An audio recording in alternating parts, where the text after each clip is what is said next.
विद्यार्थी मित्रों, तक्षशिला विद्यापीठ द्वारा चलता ऑनलाइन लेक्चर में हूँ गीता बारी आपनु हार्दिक स्वागत करूँ छूँ। विद्यार्थी मित्रों, आज अपने धोरण 6 नी अंदर विषय हिंदी में पाठ नंबर 4 पुस्तक हमारी मित्र एटले के पुस्तक है ए अपनी मित्र है ए पाठ है एनो अभ्यास है आपणे करी गया छीए ज्यारे तमे स्कूल में भणवा आवता था त्यारे। हवे आपणे आजे एनो अधूरो स्वाध्याय है ए पूर्ण है ये करीशुं। तो विद्यार्थी मित्रों, अपने पहलो प्रश्न, अगर आप किसी को चिट्ठी लिख रहे हैं तो पता किस क्रम में लिखेंगे? नीचे दी गई जगह में लिखिए। तो एमनुं थोड़ुंक आपणे पुनरावर्तन करिए। तो अहींया आपणे आपवामां आवेलो छे गली, मोहल्ले, घर का नंबर, राज्य का नाम, खंड नाम, कस्बे, शहर, गांव का नाम और पिन कोड नंबर। तो एमां सौथी पहेला आपणे छे ए शुं लखीशुं? तो एमां आपणे त्यारे पण मैं तमने चोपड़ीनी अंदर लखावेलुं ज छे, आ थोड़ुंक याद करो। पत्र पाने वाले का नाम। तो अहीं आपणे लखीशुं पत्र पाने वाले का, एटले के जेने आपणे पत्र लखीए छीए एनुं नाम। अब उसके घर का नंबर और मोहल्ले का नाम, घर का नंबर और मोहल्ले का नाम, एटले के जेने आपणे पत्र लखवानो छे एनुं पेલું આપણે નામ લખ્યું। હવે પછી એનો ઘરનો નંબર અને એની શેરીનું નામ। तीसरा कौन सा आएगा? तो कि शहर या गांव का नाम। वे शहर में लगता है तो शहरનું नाम અને ગામડામાં लगता है तो ગામડાનું नाम। अब राज्य का नाम, किस राज्य में लिख रहे हैं आप? महाराष्ट्र, उत्तर प्रदेश, मध्य प्रदेश, बिहार। तो जिस राज्य में आप पत्र लिख रहे हैं, गुजरात, उस राज्य का नाम लिखना है। तो हम यहाँ पे राज्य का नाम लिखिएगा और सबसे उसके बाद जो आएगा वो है पिन कोड नंबर। एनी पछी आवशे पिन कोड नंबर आवशे। तो पहलू पत्र जेने लखवानो छे एनुं नाम, घर का नंबर, मोहल्ले का नाम, शहर गांव का नाम, राज्य का नाम और पिन कोड नंबर।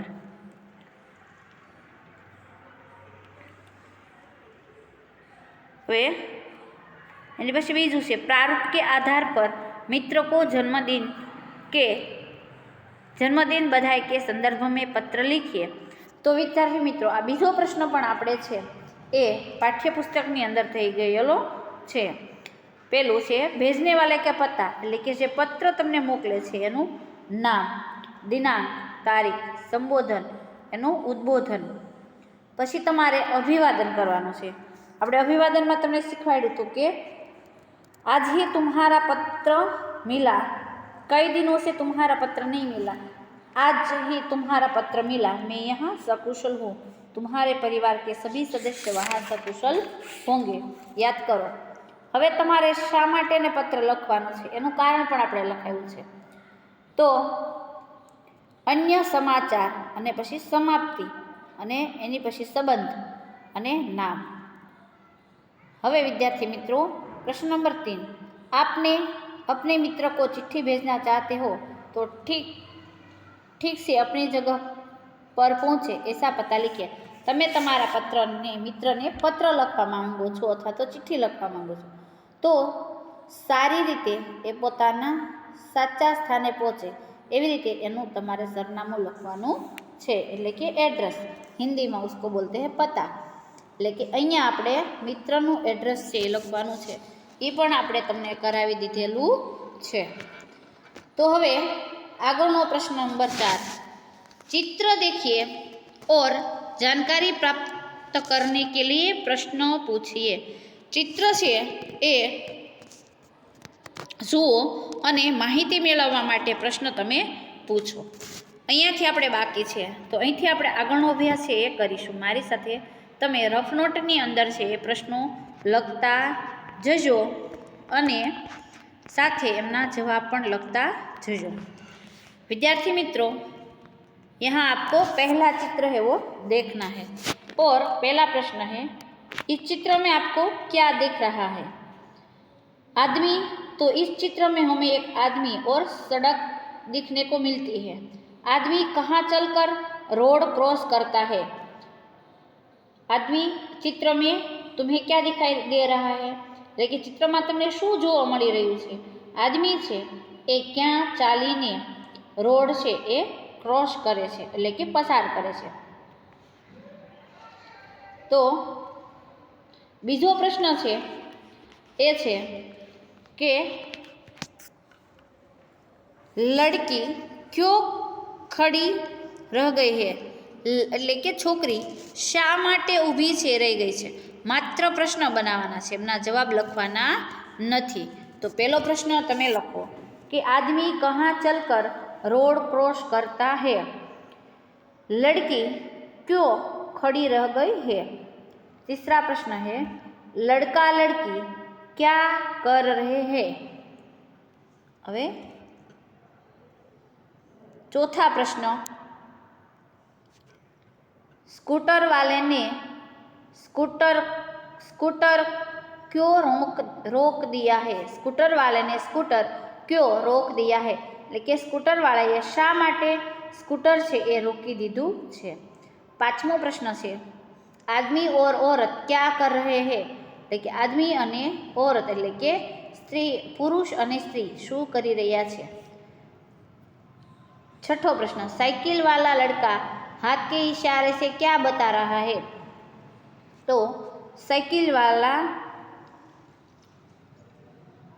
એટલે કે સાયકલ વાળો છોકરો છે એ હાથના ઇશારેથી શું બતાવી રહ્યો છે? ફરીવાર 6 પ્રશ્નો એકવાર રિવિઝન બોલો। आदमी क्या कर रहा है? लड़की क्यों खड़ी हो गई है, रह गई है? लड़का लड़की क्या कर रहे हैं? चौथा प्रश्न स्कूटर वालों ने स्कूटर क्यों रोक दिया? आदमी और औरत क्या कर रहे हैं? साइकिल वाला लड़का हाथ के इशारे से क्या बता रहा है? अब प्रश्न नंबर 5 निम्नलिखित गद्यांश को ध्यानपूर्वक पढ़िए। એટલે કે નીચે લખેલા ગદ્यांशને ध्यानपूर्वक वाँचो। હવે मैं यहाँ पढ़ती हूँ, मेरे साथ तुमको भी पढ़ना है, तुम्हें भी पढ़ना है। दुनिया साहसी लोगों के लिए है, એટલે દુનિયા છે એ સાહસી એટલે કે વીર લોકો માટે હોય છે। कायर हमेशा सोचते रहते हैं और बैठे बैठे सपना देखा करते हैं पर साहसी विजयी हो जाते हैं। જે કાયર લોકો હોય છે એ હંમેશા વિચારતા હોય છે અને બેઠા બેઠા સપના જોતા હોય છે, પરંતુ સાહસી લોકો છે એ વિજયી થઈ જાય છે। સાહસ કે બિના યોગ્યતા વ્યર્થ હે, એટલે કે સાહસની વગર યોગ્યતા છે એ તમારી નકામી છે। आलसी आदमी तो मन के लड्डू ही खाते हैं मगर जो कर्मवीर है वे सफलता प्राप्त कर लेते हैं। એટલે કે આળસુ માણસો હોય એ તો મનમાં જ લડ્ડુ ખાય, એટલે કે માત્ર મનના મનોરથો કરે, પરંતુ જે કર્મવીર છે તે સફળતા પ્રાપ્ત કરી લે છે। કાયર ભય કે સામને કાંપને લગતા હે, કાયર માણસ હોય છે એ ડરની સામે ધ્રુજવા લાગે છે। साहसी का लहू भय को देखकर जोश से भर जाता है, परंतु जे व्यक्ति साहसी હોય છે એનો લોહી છે એ ભયને જોઈને, ડરને જોઈને એનામાં એક ઉત્સાહ છે એ આવી જાય છે। સાહસ કે બિના બડા બડા દિલ ડોલ કિસ કામ કા, એટલે કે સાહસની વગર મોટી મોટી બાંગો છે એ શું કામની। दुनिया का इतिहास साहसी पुरुषों और स्त्रियों की कहानियों से भरा पड़ा है। આ દુનિયાનો જે ઇતિહાસ છે એ સાહસી પુરુષો અને સ્ત્રીઓના વાર્તાઓથી ભરી પડેલો છે, જેમ કે સ્વામી વિવેકાનંદ, મહારાણા પ્રતાપ, શિવાજી મહારાજ, શિવાજી। પછી સ્ત્રીઓની વાત કરીએ તો વિનોબા ભાવે, પછી ઝાંસીની રાણી લક્ષ્મીબાઈ, આવી અનેક વીરાંગનાઓ છે એ પણ આપણા ભારત દેશની અંદર થઈ ગઈ અને દુનિયાની અંદર એનો ઇતિહાસ છે એની વાર્તાઓથી ભરાઈ પડેલો છે। હવે તમને કહ્યું છે અબ ઇસ ગદ્यांश के आधार पर अपने साथियों के पूछने के लिए प्रश्न बनाइए। હવે આ ગદ્યાંશના આધારે તમારે તમારા મિત્રોને પૂછવા માટેના પ્રશ્નો છે એ બનાવવાના છે। તો પહેલો પ્રશ્ન આપણે એવો બનાવશું, કાયર હંમેશા ક્યા કરતે હૈ?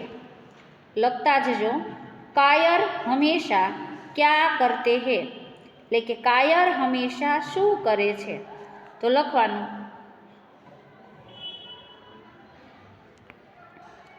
दूसरा प्रश्न, किसकी विजय होती है? किसकी विजय होती है? तीसरो प्रश्न, किसके बिना योग्यता व्यर्थ है? किसके बिना योग्यता व्यर्थ है? चौथा प्रश्न, सफलता कौन प्राप्त कर लेते हैं? चौथा प्रश्न है, सफलता कौन प्राप्त कर लेता है? पांचवा प्रश्न है, भय के सामने कौन कांपता है? भय के सामने कौन कांपता है? छठा प्रश्न है, किसका लहू भय को देखकर जोश से भर जाता है? किसका लहू भय को देखकर जोश से भर जाता है? सातवां प्रश्न है, लहू शब्द का समानार्थी शब्द बताइए। लहू शब्द का समानार्थी शब्द बताइए। इतिहास में, आठवां प्रश्न है, इतिहास में किनकी कहानियाँ लिखी जाती है? इतिहास में किनकी कहानियाँ लिखी जाती है? ऐसे प्रश्न बनाकर आपको अपने मित्र से पूछना है। पहला प्रश्न हमने बनाया था, कायर हमेशा क्या करते हैं? तो उसका उत्तर है, कायर हमेशा सोचते रहते हैं और बैठे बैठे सपना देखा करते हैं। किसकी विजय होती है? तो उसका उत्तर है, साहसी लोगों की विजय होती है। किसके बिना योग्यता व्यर्थ है? किसके बिना योग्यता व्यर्थ है? पैराग्राफ में उनका उत्तर हमें दिया गया है। तो उसका उत्तर है, साहस के बिना योग्यता व्यर्थ है। साहस के बिना योग्यता व्यर्थ है। सफलता कौन प्राप्त कर लेता है? तो सफलता साहसी लोग जो कर्मवीर होते हैं वे सफलता प्राप्त कर लेते हैं। भय के सामने कौन कांपता है? तो भय के सामने कायर भय के सामने कांपने लगता है। किसका लहू भय को देखकर जोश से भर जाता है? किसका लहू એટલે કે કોનું લોહી છે એ ડરને જોઈને એક ઉત્સાહથી જોશથી એક શૂરવીરતાથી ભરાઈ જાય છે? તો કે साहसिका लहू भय को देखकर जोश से भर जाता है। लहू शब्द का समानार्थी शब्द क्या है? तो लहू शब्द का समानार्थी शब्द है खून। इतिहास में किनकी कहानियाँ लिखी जाती है? इतिहास में किनकी कहानियाँ लिखी जाती है? इतिहास में किनकी कहानियाँ लिखी जाती है? तो उसका उत्तर है, साहसी पुरुषों और स्त्रियों की कहानियों से इतिहास लिखा जाता है। इतिहास में साहसी स्त्रियों और पुरुषों की कहानियाँ लिखी जाती है। विद्यार्थी मित्रों, हवे आपणे अभ्यासना प्रश्नों जोई गया पछी आपणे स्वाध्यायना प्रश्नों जोईए। तो पहलो प्रश्न है, पत्र कब और कहाँ से लिखा गया है? तो आगळ आपणे आपेलो छे पत्रनी तारीख ने बधुं के पत्र दिनांक 4/8/2011 को मुद्रा कच्छ से लिखा गया है। पत्र तारीख 4/8/2011 ना दिवसे मुद्रा कच्छ थी लखवामां आव्यो छे। पत्र किसने किसको लिखा है? पत्र कोने लख्यो छे? तो पत्र पूजन ने अपने मित्र मनोज को लिखा है। पत्र पूजन ने अपने मित्र मनोज को लिखा है। तीसरा प्रश्न है, पत्र किस विषय के बारे में लिखा गया है? लेकिन पत्र कया विषय लखवामां आव्यो छे? तो लखवानुं, पत्र किताबों का महत्व के बारे में लिखा गया है। पत्र में वांचे गुजरात की भी चर्चा की गई है। એટલે કે પત્ર છે એ પુસ્તકનું મહત્વ વિશે લખવામાં આવ્યો છે અને પત્રમાં વાંચે ગુજરાતની પણ ચર્ચા કરવામાં આવેલી છે। પ્રશ્ન નંબર 2, अपने घर कोई पुराना या नया पत्र ढूंढिए और उसे देखकर निम्नलिखित प्रश्नों के उत्तर लिखिए। તમારા ઘરમાં કોઈ નવો કે જૂનો પત્ર હોય એને શોધવાનો છે અને એને જોઈને પ્રશ્નોના ઉત્તર દેવાના છે। તો અહીંયા તમને ઉદાહરણ તરીકે સમજાવું। પત્ર કિસને लिखा है? तो पत्र वैभव ने लिखा है। पत्र वैभव ने लिखा है। पत्र क्यों लिखा गया है? तो पत्र अपने मित्र को जन्मदिन की बधाई के बारे में लिखा गया है। पत्र अपने मित्र को जन्मदिन की बधाई के बारे में लिखा गया है। तीसरा प्रश्न है पत्र कौन से दिनांक को लिखा गया है? એટલે કે પત્ર કઈ તારીખે લખવામાં આવ્યો? તો નવો હોય તો હમણાંની તારીખ મારવાની, પરંતુ જો જૂનો હોય તો કોઈ પણ પાછળના વર્ષોની તારીખ મારવાની। તો અહીં આપણે તારીખ જોઈએ તો કે પત્ર